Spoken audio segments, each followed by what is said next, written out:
You're listening to America's Web Radio on the AmericasBroadcastNetwork.com. Thank you for listening.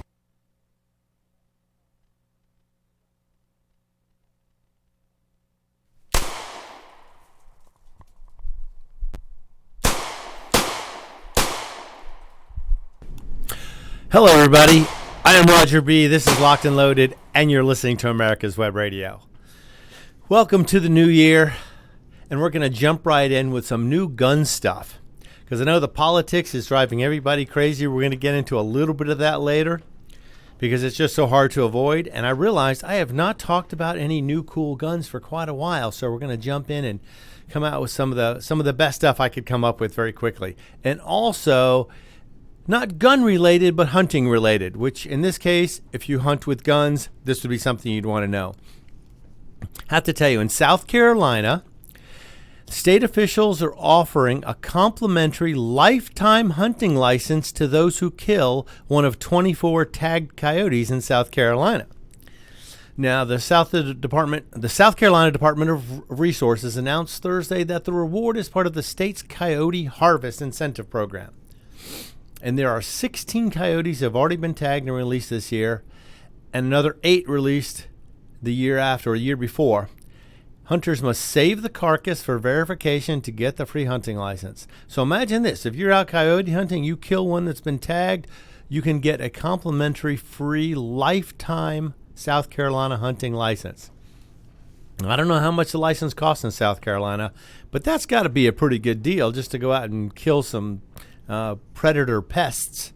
So if you're hunting coyotes in South Carolina, save those carcasses. If there's a tag on them, those are the ones that are hitting the jackpot there. You get a free lifetime hunting license once they verify. So something to consider. Have fun and get something for free. It's like playing the lottery and winning. Now here's something that was interesting. I ran across this story a couple of weeks ago, and it seems as if Ruger is taking Smith & Wesson to court. You may wonder what for. I don't know how many of you have seen the new Smith & Wesson 22 rifle, but Smith & Wesson has decided to jump in on the 22 semi-automatic market.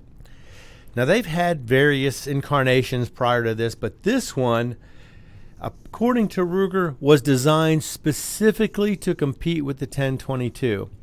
In fact, so specifically that they kept a lot of the dimensions the same as in the 10/22 rifle. They enabled it to use the same magazines as the 10/22 rifle, and why not? The 10/22 has been around since, I think, 1949 or 53, something right around there. It's been around for over 50 years and is probably one of the most prolific rifles in the country. And the availability of accessories, customization, magazines, all that stuff it is all over the place. So Smith & Wesson thought if we could come out with one of these that would use a lot of the similar parts and still be able to use all the accessories, it would be a hit. And the price is probably about 30 to 40% less than a comparable Ruger. Now, this may change if they gain more of the market share, but this is a perfect way to jump into the 22 semi-automatic market. Now, the Smith & Wesson version is sold under the Thompson Center rifle, which is one of their subsidiaries. So, but it looks like the receiver, the hammer, the bolt firing pin, the trigger is the same length and width as its product, is what Ruger is claiming. Same size. Has similar locations for safeties, bolt locks, trigger releases. This is what made it adaptable to the aftermarket of the 10/22 rifles. And it seems like a good idea, you would think. I mean, let's get as close as we can and copy the best 22 rifle in the world, basically. So Ruger said, yeah, it is the best 22 rifle in the world, and you can't copy it exactly. In fact, it's a little too close, and we're going to take you to court. Now, I hate to see gun manufacturers fighting amongst themselves, but Ruger may have a point here. Maybe Smith & Wesson went a little too far in copying their stuff. Mr. B. Yes, sir. Legend Dave has a comment. Wouldn't Ruger have had to have gone to patent court or patent something, or not patent the general, but wouldn't they have had to get the rifle patented, and wouldn't the patent office had said, "Whoa, Nelly." Well, that's the thing. They didn't say this yet, but now they're going to approach the patent office and say, we think this is an infringement on our patent rights. You know, the patent office doesn't always do thorough searches and check everything quite so carefully. But in this case, it looks like it is so close that there may be an issue. We'll have to see. I mean, it's going to be interesting to see how this turns out. Better in tissue. Yeah, we'll see. I mean, like I say, I hate to see gun manufacturers fighting like that, especially since Smith & Wesson and Ruger are probably the two most well-known American manufacturers as far as the number of guns they sell, and they are two of the only publicly traded companies as far as I know, as far as weapons go. But Ruger has sold more than 8 million 10/22s. Oh, here it is. It was launched in 1964. I was off a little bit there. But they've spent over $1.5 million over the last 10 years advertising and marketing the 10/22. So, you know, that's something. Ruger has a big investment in this weapon. And it is, to me, it is probably one of the best .22 semi-automatic rifles on the market. They are reliable, they eat anything, and the accessory market is unbelievable for these things. Well, you got to realize it's been around since '64, so for over 50 years, accessory manufacturers can go, 50 years worth of rifles out there. These accessories fit a huge number of rifles. Why not? But we'll see. I mean, I'll keep you updated if I run across any more stories on this, but we'll have to see how this goes. So maybe the Thompson Center 22 may become a collector's item soon. And I don't know how many of you know this, but Smith & Wesson had an issue with a weapon they brought out. I believe it was called an Omega or something like that. And Glock had sued them for patent infringements on their Omega pistol. And they ended up winning that lawsuit, and Smith & Wesson had to discontinue manufacturing of that pistol. And they also had to pay reparations or pay money back to Glock for each one they sold. So this has happened before, and Smith & Wesson has lost the last one. I mean, I understand, you know, they say imitation is the best form of flattery, but in this case, it's also a little bit of stealing there, and you don't want to do that, especially among manufacturers. They get a little upset when you copy their iconic designs. But now here's something Ruger's doing that's on the other side of things. They're bringing out a new weapon. Actually, it's out. I don't know how many of you have seen this.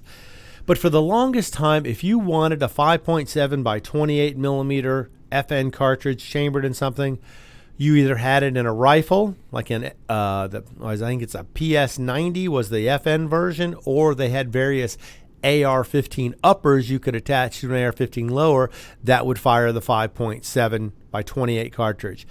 But until now, the only 5.7 by 28 that was relatively easily accessible was the FN 5.7 pistol. Now, what kept a lot of people from getting into this pistol is, first of all, it was somewhat limited in its uses. It's not really considered a great self-defense weapon and not a great hunting weapon except for maybe smaller game animals or smaller pest animals. But also, it went for between $1,100 and $1,400 on the market. You know, $1,100 was really cheap if you could find one that cheap. But, you know, so you're talking a $1,300 pistol here. And it was an amazing gun. It had a very small, thin, light barrel. It was held 20 rounds flush fit in the magazine with a polymer frame. It was extremely lightweight. And it was an amazingly well-designed weapon. In case you can't tell, I fired one of these before, and they are so much fun. So now, until now, that was your only choice. Drop $1,300 on a pistol that fires the 5.7. Now Ruger has come out with their Ruger 57 pistol. This is chambered for the 5.7 by 28. It also holds 20 rounds flush fit in a magazine in the weapon. So you have 20 rounds, probably at least 2 mags with the gun. I don't know if it said how many it comes with it. But now, one unique thing about the FN version is that they have aftermarket magazine extensions and springs that will extend it by 10 rounds. So you have 30 round magazines available for the FNs. Now, if somebody comes along and can do this to the Ruger magazines, that would mean you would have a weapon that could hold 30 rounds of 5.7 by 28. Now, the 5.7 is approximately a 22. From what I've been able to find, it's a .224. So it seems like a slightly different diameter than a standard .223, and the bullets are generally a tad shorter and a little lighter than a .223 bullet. They tend to be about 40 grains as opposed to 55 and up on the 223s. That's because the case is fairly small and you don't want to impede on the powder space that much. Now, the neat thing about these is Ruger has a delayed blowback system in their new gun, so the barrel moves rearward about a 1/4 inch, which is just long enough to let the projectile leave the barrel and pressures to drop before it opens up and functions and chambers the next round. So, now the neat thing about this, $799 retail. And as most of you know with Ruger weapons, that's full retail, and once the initial demand is satisfied by the people who have to be the first ones to have it, that street price will probably be in the 600 somewhere. So to be able to get one for half the price of an FN, if you've ever interested in one and the price of an FN kept you away, this could be your opportunity to pick up a 5.7 pistol with a 20-round flush fit magazine from Ruger for half the price. So that's something to consider. Now they've run these guns for a little while now, and they seem to be fairly popular.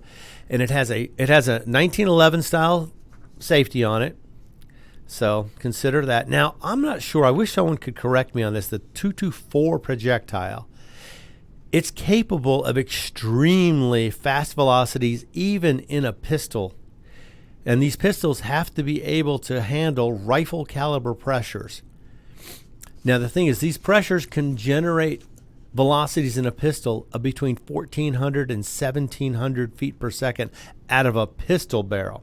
And it's only a 4.9-inch pistol barrel, so it's not even that long. Now, it wouldn't surprise me if Ruger comes out eventually with some other versions of this gun, like maybe add an extra inch to the barrel, which would probably increase that velocity quite a bit. And at some point, if they could get these rounds over 2,000 feet per second out of a pistol, that would be an outstanding weapon as far as hydrostatic shock and everything increases greatly when you exceed the 2,000 foot per second mark. So keep in mind, if you're looking for one of these, you have a 20-round magazine, fully loaded, that takes the gun up to 28.4 ounces. That's less than 2 pounds for a fully loaded weapon with 20 rounds in it. Empty, it's at 23.5 ounces. Now, the neat thing would be you carry three magazines full of this. You have 60 rounds of ammo in 3 mags, and the weight would still be probably under 3 pounds for everything. It'd be outstanding, and you have a lot of firepower in a very lightweight package. So you'll have to see how this works, but I've actually seen a few ranges have this available on their rental counters already. So I'd be curious to see if anybody gets out there to fire one, see what their impression of this weapon is. But we'll have to see. They're showing about a 4.5 pound trigger pull for this thing, which is pretty reasonable for a semi-automatic weapon. Now, of course, with governments and lawsuits, it could be lighter, and it would probably be easier in the 3 pound range. But, in order to satisfy the lawyers, they probably had to bring it up to almost 5 pounds like that, 4.5 to 5 pounds. So we'll see. But I'm looking forward to shooting one of these. And if you get a chance, by all means, try it. If you have a 5.7 FN pistol, this would be a nice complement to that. Or, if somebody's been wanting one forever, hasn't been able to buy one, now would be your chance to buy one at half the price of the FN, which turns out actually has about a $1,400 retail, but street price probably $1,200 to $1,300. They do discount them some.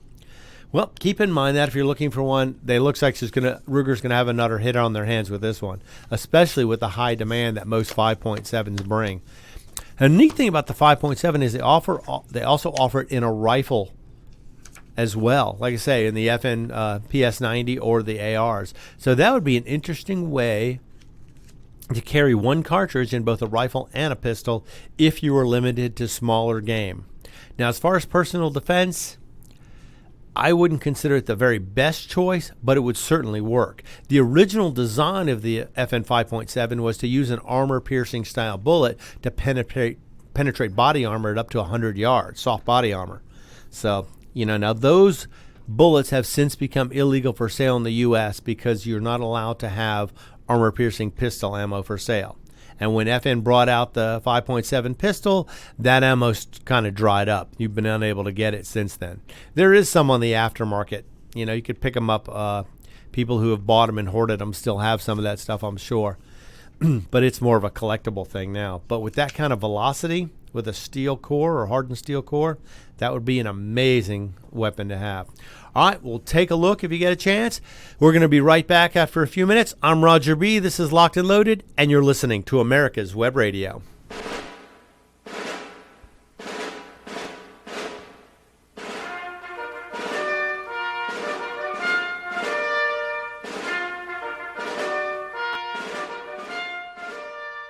Good morning. My name is Mike Mizell. I'm a retired Army colonel and president of the Johns Creek Veterans Association.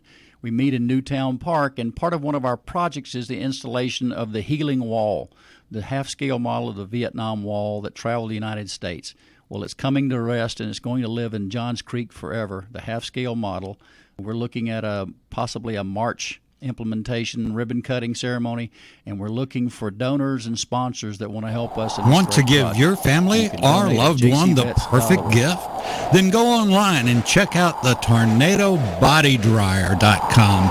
I love mine and the warm heat air massage it gives me after my shower. The Tornado Body Dryer is super. You'll love it, and you'll love having one in your shower.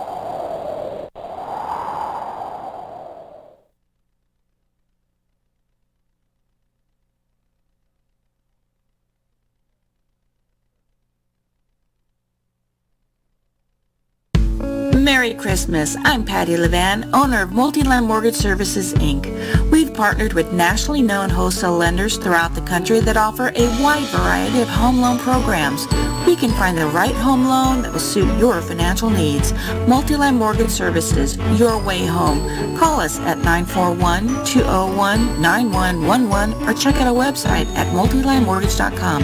Company founded by Joseph D. Powers, NMLS 158989, licensed in Georgia and Florida. If your health insurance premium is more than your mortgage, Ellen Deal with Ideal Solutions is here to help. Whether you're a small business owner, individual, family, or baby boomer, email maga45cag@gmail.com and I'll respond with 3 easy questions to help you determine if you can get away from Obamacare. As a 20-year veteran of the insurance industry, I'm here to help with all your insurance needs. Email Ellen Deal at maga45cag@gmail.com. You're listening to America's Web Radio on the AmericasBroadcastNetwork.com. Thank you for listening.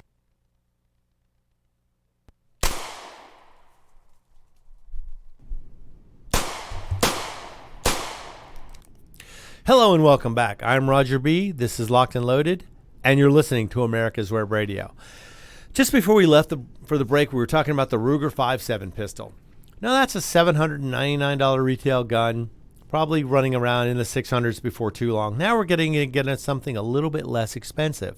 SCCY has announced a sub $350 red dot equipped pistol. This is their CPX.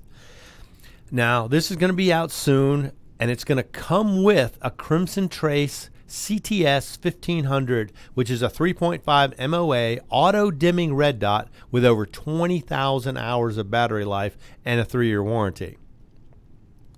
And this will be mounted on the SCCY's 9mm CPX-1 or CPX-2 and a 380 caliber CPX-3 and CPX-4.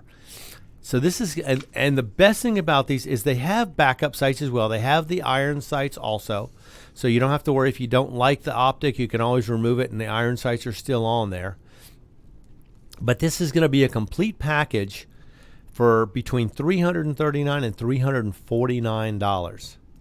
So that's going to be interesting. If you want to break into trying an optic without spending a ton of money or modifying a gun you already have, this might be the way to do it. For under $350, you can buy one of these complete with the red dot already mounted on the weapon or the cutout already done in a quick mount.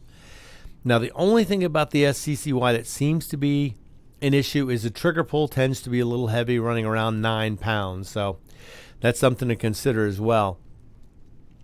But SCCY they're a big manufacturer here in the United States. I mean, they haven't done as much as Smith & Wesson or Ruger or even SIG or Kimber, but they're close to where Glock was. I mean, Glock put out they sold 175,000 weapons last year, while SCCY in 17 put out 150,600 pistols. So they're not a slouch in the industry. They've had quite a few guns out, and from what I understand, they're fairly reliable.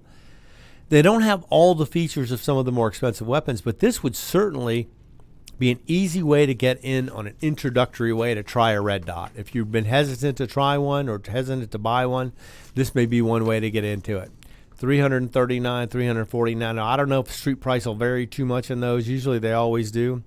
So there's a chance to get in at the $300 mark. That would be fantastic. Try the red dot out, see if you like it. You can always upgrade other pistols after you try one. And if you have one of these pistols, it might be good for a home defense weapon once you learn how to use it, especially when your home invader comes into your house without a gun, which happened in Columbus, Indiana.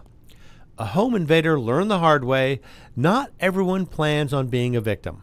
That's right. Sometimes eventually these home invaders have got to realize people are not just going to sit idly by, let you come into their home, into their castle, terrorize them, rob them, take advantage of them, terrorize their families. You know, these people, if you have a family, you know there was almost nothing you wouldn't do to protect them, to provide safety and security for them. And most people would not hesitate to maim or kill somebody who is threatening their family. So the Columbus Police Department got a call, and they're looking into a shooting now. This burglar came in with a baseball bat trying to threaten this homeowner. The homeowner, fortunately, was a gun owner and a concealed carry holder, and he decided, if we're going to play baseball, I'm going to cheat. I'm going to use my gun. So he fired several times when the guy threatened him with a bat. It's like, why would you threaten somebody with a bat if you saw he had a gun? I don't even know why you would do that. Apparently, this guy thought he was going to be more intimidating than he was. Instead, he ended up getting shot, which is what should happen to any potential robbers who come in trying to threaten you with a baseball bat when you have a gun. Why not? That would seem like a good idea to me. You know, it's like bringing a knife or a baseball bat to a gunfight. Not the kind of thing you want to do. That's generally a way to lose very quickly. Unless you sneak up on somebody with a baseball bat, and even then, would you risk it? I would say not. But then again, you got to consider, most people who are criminals are not the smartest people in the world. If they were, they probably would not be doing what they do to make a living or to try and get money. Now I'm going to get into a couple more things. This is interesting for those of you who like military-style weapons. The Navy is considering they're going to upgrade the M110 semi-automatic sniper system. Now, for those of you who don't know, the M110 is basically an AR-10 variant that they've been using for quite a while now, and it seems to be working very well. Anyone who's used the AR systems before know they are reliable, they're fast shooting, and when built properly, they can be extremely accurate. And Knights Armament has been providing these M110s, but now they're going to upgrade the receiver to what they call an M110K1. This is also going to be available in 6.5 Creedmoor versus the 7.62 by 51 or 308 that's currently on contract. They're claiming this is going to provide longer distance shots and increased range for the M110. Now, for those of you who shoot long distance, you know the 6.5 Creedmoor is it'd probably be one of the most popular long-range cartridges on the market today. It has taken over long-distance shooting by storm. Without going to extreme range, thousands upon thousands of yards, there's probably nothing better than the 6.5 Creedmoor because the ballistic coefficient of this far exceeds the 308. Now, don't get me wrong. 308 is a fantastic cartridge for probably 99% of the shooting, but for 95%, for that 5% who want to get that extra few hundred yards, who want to be able to make 1,000-yard hits all day long with a little bit more consistency and a little less drop, the 6.5 Creedmoor is the way to go. And apparently the Navy agrees. So they're going to get these upgraded 6.5 Creedmoors, and they're going to call these 1,000-meter plus guns. It also fights wind drift better and increases the effective range by half is what they're claiming over a standard 308. So we'll have to see. Now they're saying that the muzzle velocity and trajectory is similar to a 300 Winchester Magnum in similar loadings, that they can get almost the same ballistics of a 300 Win Mag with this 6.5. So we'll see how that goes. That'll be interesting to see. Now, most of you, if you have an AR-10 and you have thought this was a good idea, you can usually get 6.5 millimeter Creedmoor uppers that'll swap right on to AR-10 lowers. The only thing you have to be aware of is with the AR-10 lowers, they are not like a mil spec or standardized design. Most of them tend to be the DPMS style uppers and lowers. They seem to be the most popular. However, if you have an older version of an Armorlight, they are a different setup, bottom and tops, than the DPMS. So you have to be careful when you're matching different parts or buying an upper for something that's not precisely, that wasn't designed for it, because there are different configurations of AR-10s. They're not standardized the way the AR-15 is. So be aware of that if you're looking for a different upper for your AR-10. Now, because I've seen AR-10 uppers in various calibers, like a 243, which is essentially a 6 millimeter 308 cartridge, a 308 neck down to a 6 millimeter, which has excellent ballistic coefficient as well.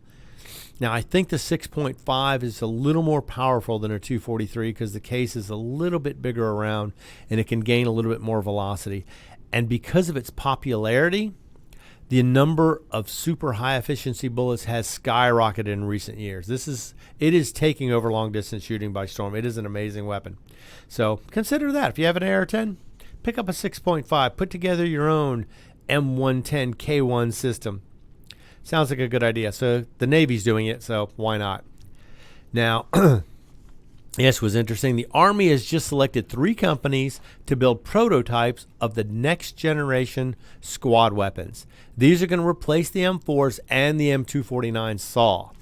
They announced August 29th of last year they've selected 3 companies to develop a prototype weapons that will make the ground pounders more lethal in the future. That's right. You're going to give the guys who got boots on the ground some better weapons. I have no issue with that. I don't think we're going to shoot around corners, Dave, but we're going to try. I actually thought they had it now. What's that now? I thought they had it now. Oh, sure. Shoot around corners? Yeah. Yes, with a curved barrel. No, I can't remember what the circumstance. I saw the movie, though. Yeah, maybe it is a curve barrel. I don't know. But these are just going to be replacements for the M4 and the SAW. So these are more like the standard squad weapons.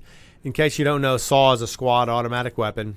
It usually has a box magazine of about 200 rounds. It's a lightweight machine gun chambered for the 5.56.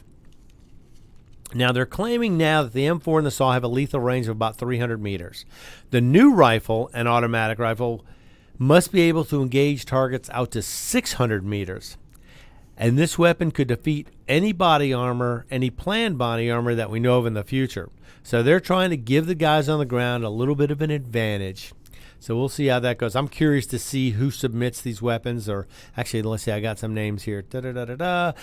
General Dynamics, Tactical Systems, AAI Corporation, Textron Systems, and Sig Sauer were the 3 finalists for this.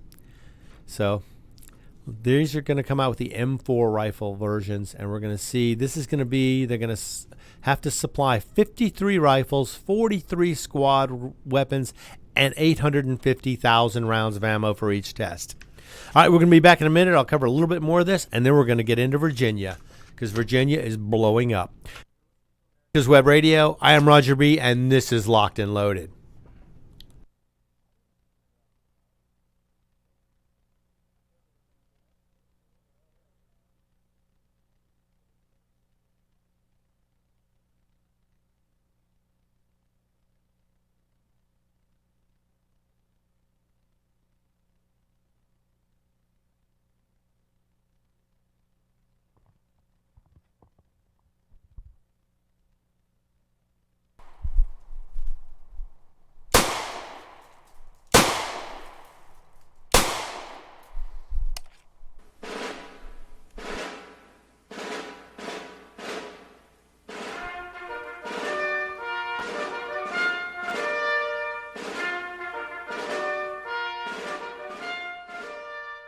Good morning. My name is Mike Mizell. I'm a retired Army colonel and president of the Johns Creek Veterans Association. We meet in Newtown Park, and part of one of our projects is the installation of the Healing Wall, the half-scale model of the Vietnam Wall that traveled the United States. Well, it's coming to rest, and it's going to live in Johns Creek forever, the half-scale model. We're looking at possibly a March implementation ribbon-cutting ceremony, and we're looking for donors and sponsors that want to help us in this great project. You can donate at jcvets.org.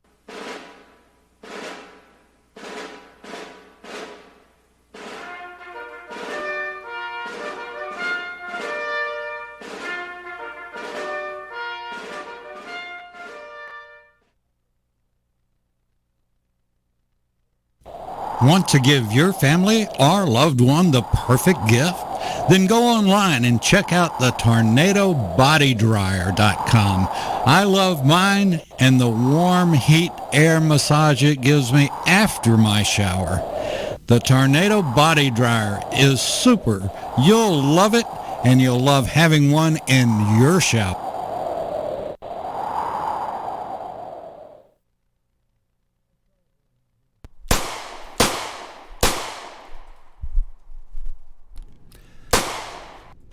Hello, everybody. We are back.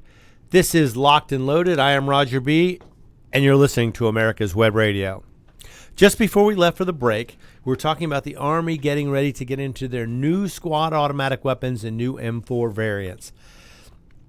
Now, the one thing I mentioned is that they were going to extend the range from around what they call a 300-meter effective range to a 600-meter effective range. Now, you may wonder, how are they going to do that with these new weapons?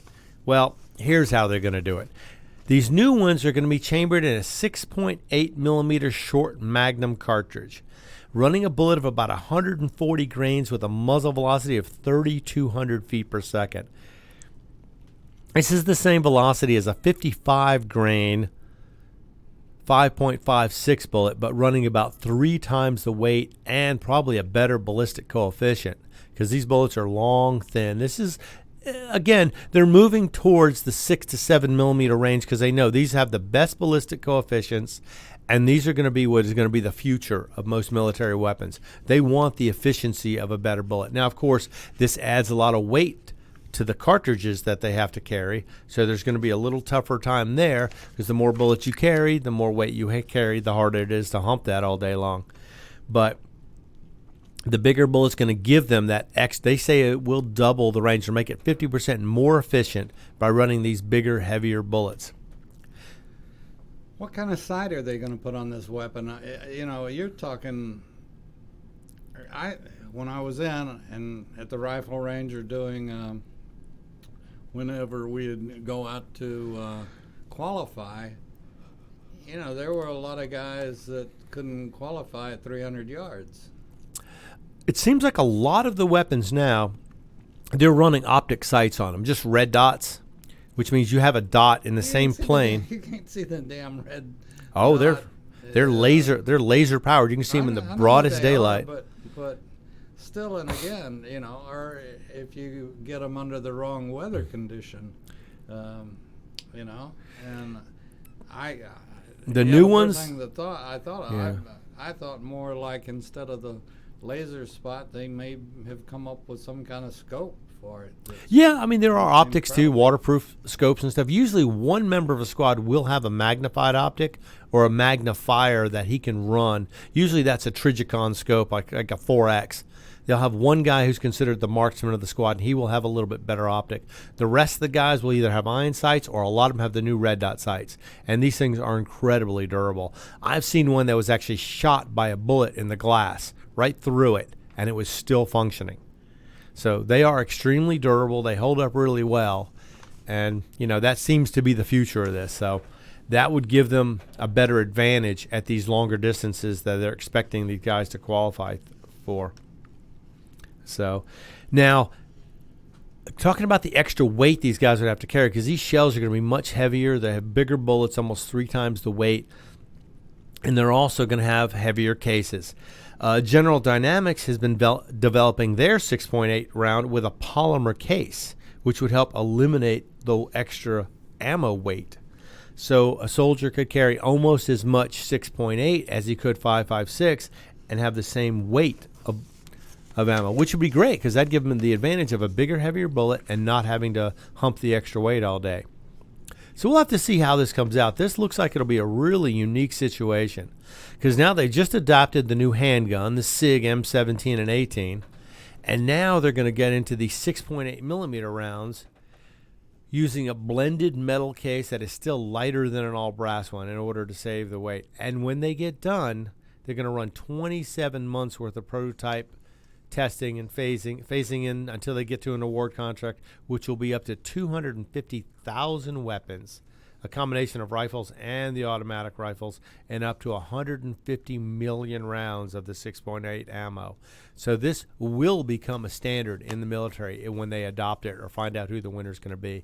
I'm going to follow this closely because I would like to see the performance of some of these 6.8s and see if they're actually going to use something that's already out there, because there are some 6.8s out there, and I know guys who hunt really like them because they have ballistic coefficients, they're chambered in a lightweight AR-15 platform as opposed to an AR-10, which is a little heavier platform.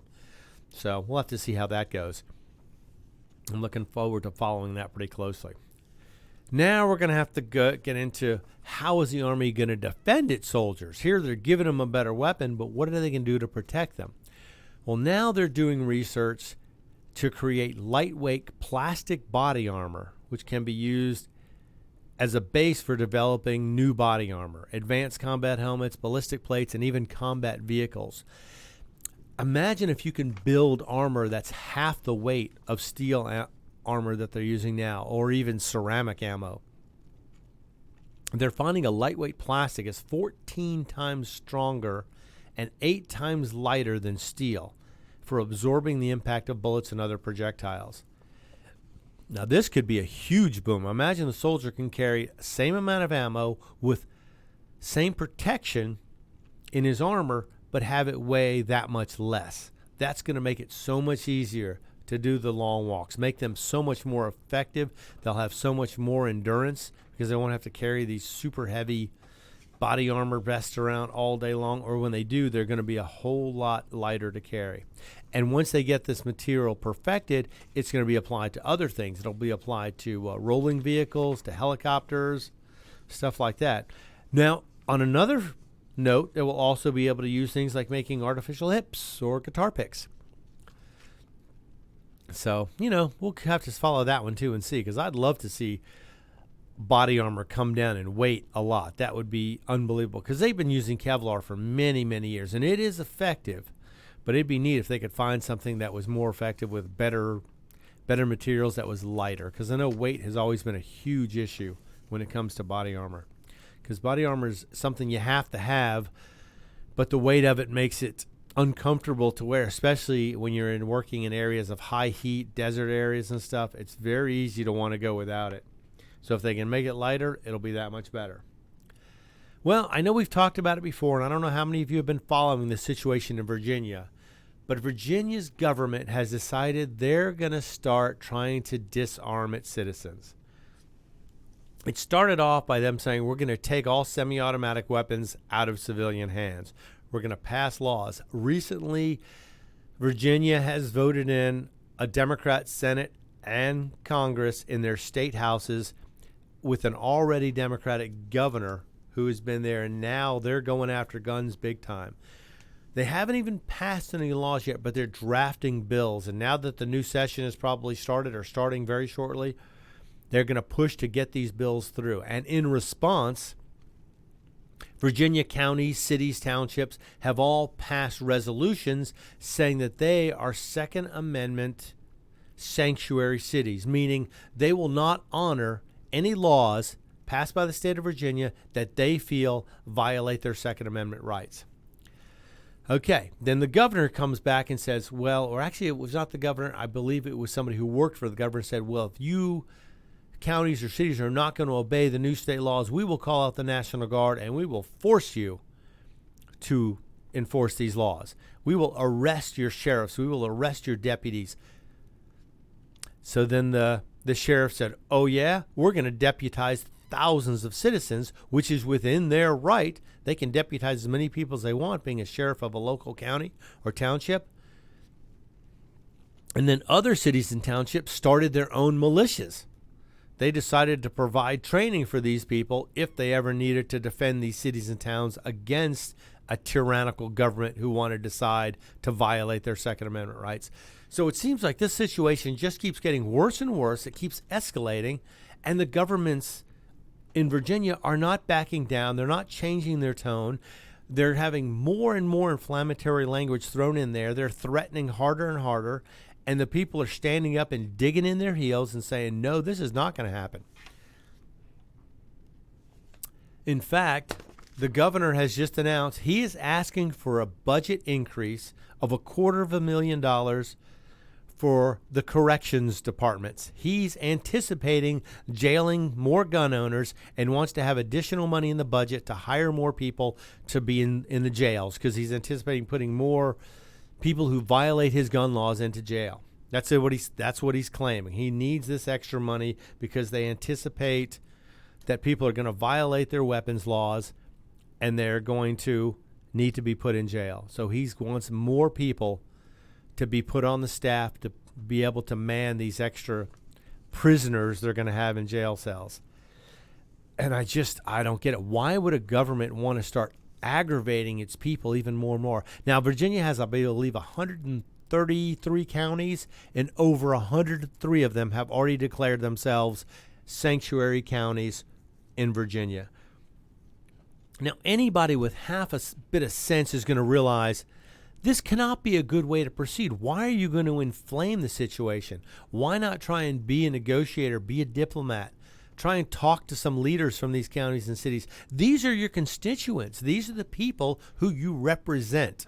You don't rule over them. You're not their ruler. You are their public servant. You are there to serve the people. Now, obviously, these people did not get out and vote, because if this many people would have voted for the House, the Senate, for the governor, he probably wouldn't have gotten in. They wouldn't have taken control like this. But the fact that they did, you'd figure anybody in public service would want to serve the people he's been voted to provide service to in the best way possible, instead of following his own personal public or own personal private agenda that he wants to push through.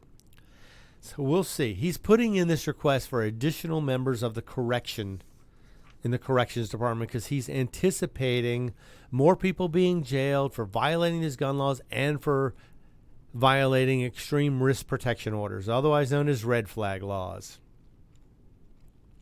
So we'll have to see. It's just getting escalated everywhere you turn. Virginia just coming up and stepping forward and going, you know what? We're going to take guns away from everybody. We don't care how many people don't want us to do it. Now, the Virginia Attorney General has already come forth and said Second Amendment sanctuaries are illegal. You're not allowed to have these. But by the same token, you're not allowed to take guns away from people. You're not allowed to restrict the right to keep and bear arms. It says specifically, shall not be infringed.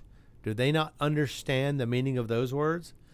So hopefully this will not come to a person-to-person conflict, and I hope that the people who are chosen to enforce this will realize what they're doing is possibly wrong and the results could be catastrophic.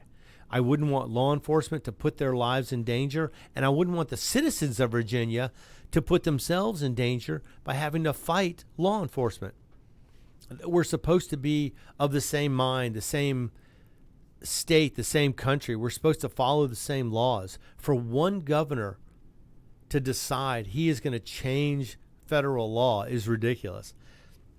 And it's happening all over the place, too. I mean, you see people with sanctuary cities for illegal aliens. You see people with sanctuary cities for marijuana.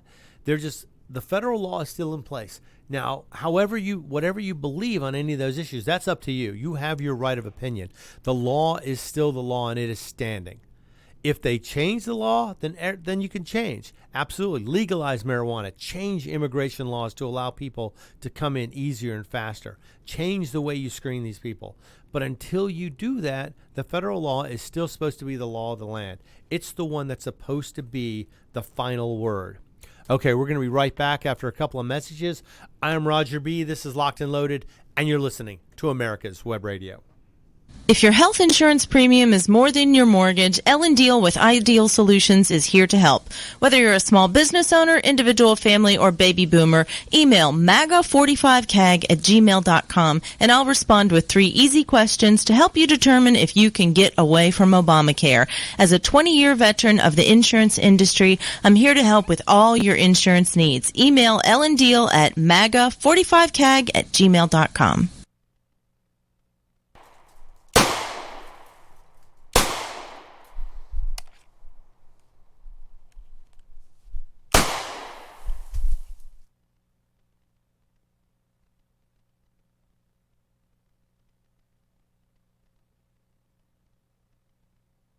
The disease of addiction is a life-altering challenge, not just for the person suffering its effects, but also for the family and friends who support and love the one caught in its grasp. What should be the course of treatment? Who is the best person to render treatment? And what is the best place to go for the care that is needed?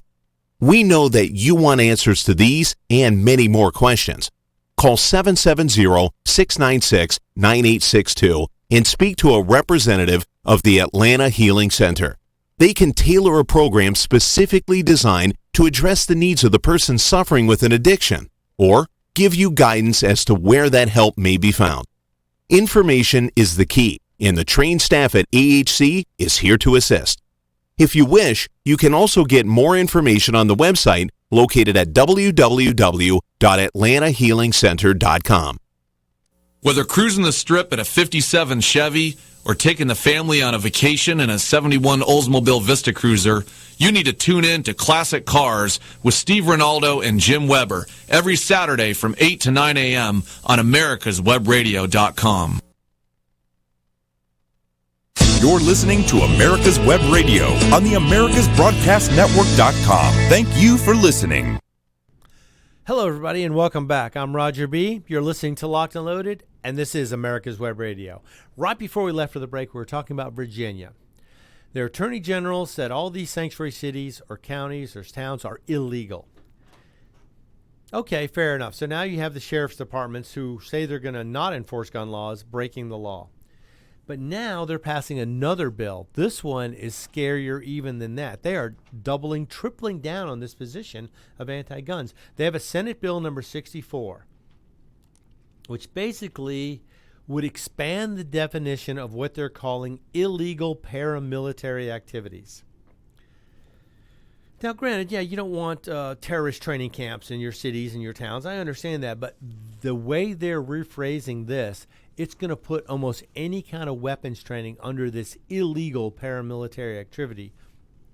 A person shall be guilty of unlawful paramilitary activities punishable as a Class 5 felony if they teach or demonstrate any other person the use, application, or making of any firearm, explosive or incendiary device, or technique capable of causing injury or death to persons, knowing or having reason to know or intending that such training will be employed for use in or in furtherance of a civil disorder, or assemblies with one or more persons for the purpose of training with, practicing with, or be instructed in the use of any firearm.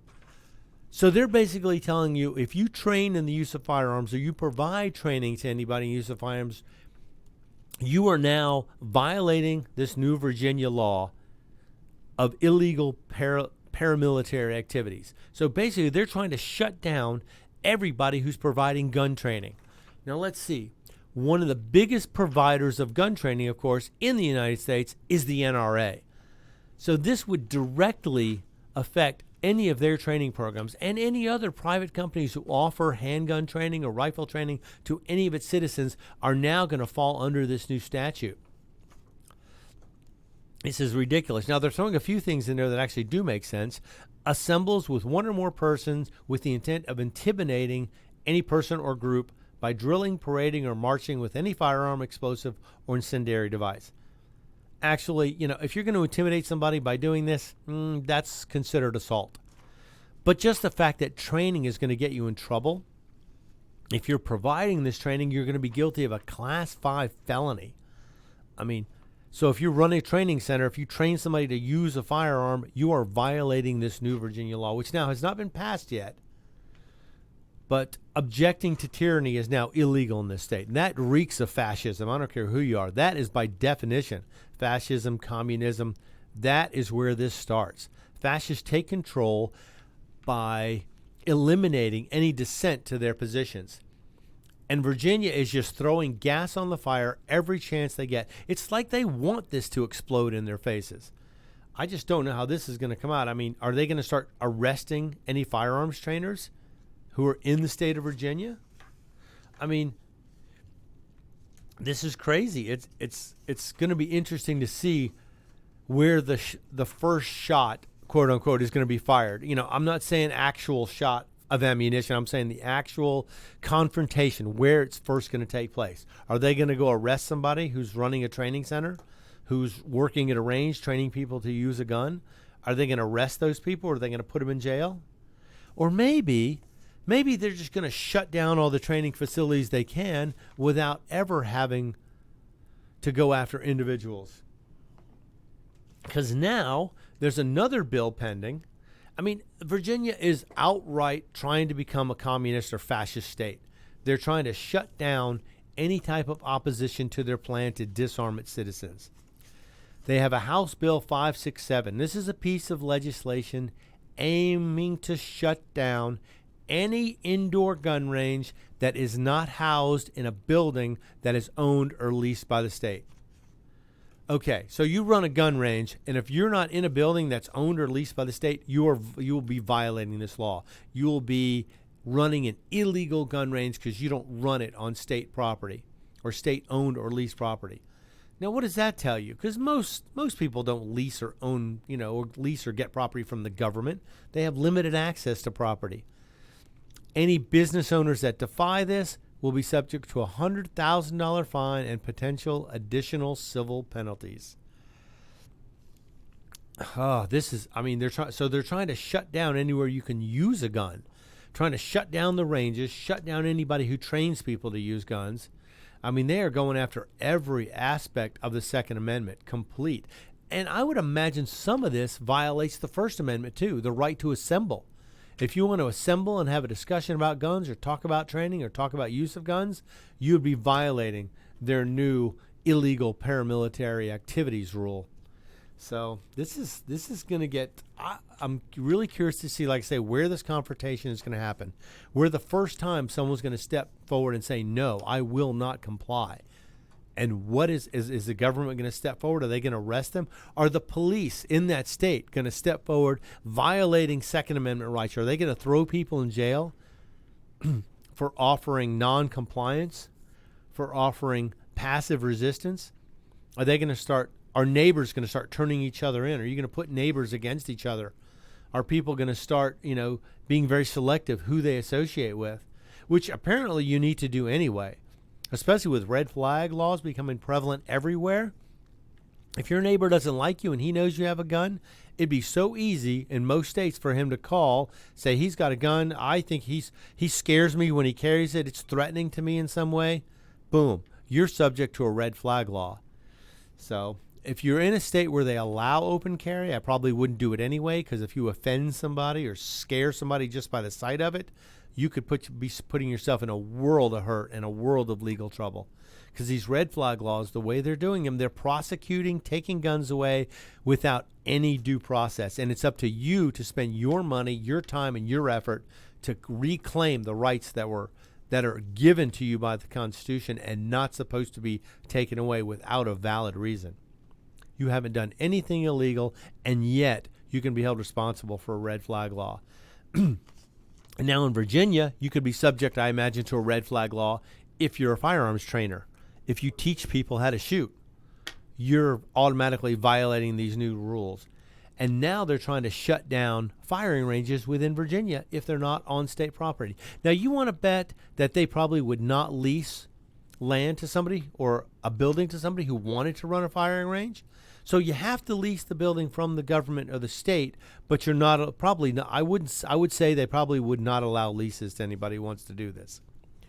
So basically Virginia is telling people, if you're too good at training people in safety, then you're a threat, and we're going to take your business away.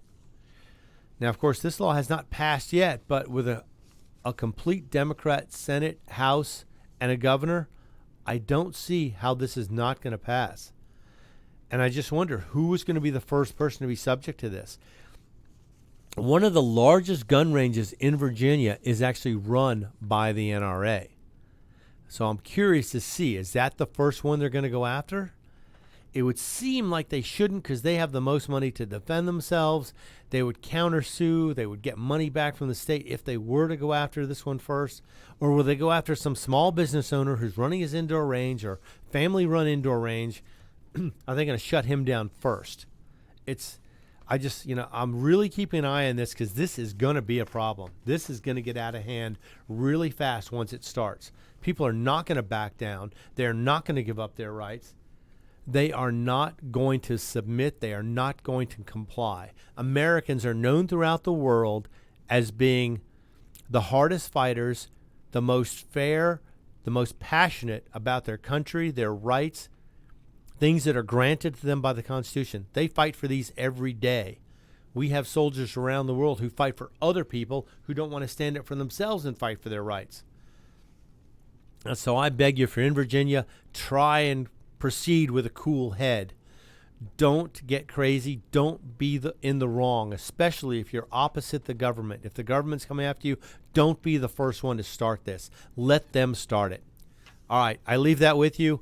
You're listening to Locked and Loaded. I am Roger B., and this is America's Web Radio.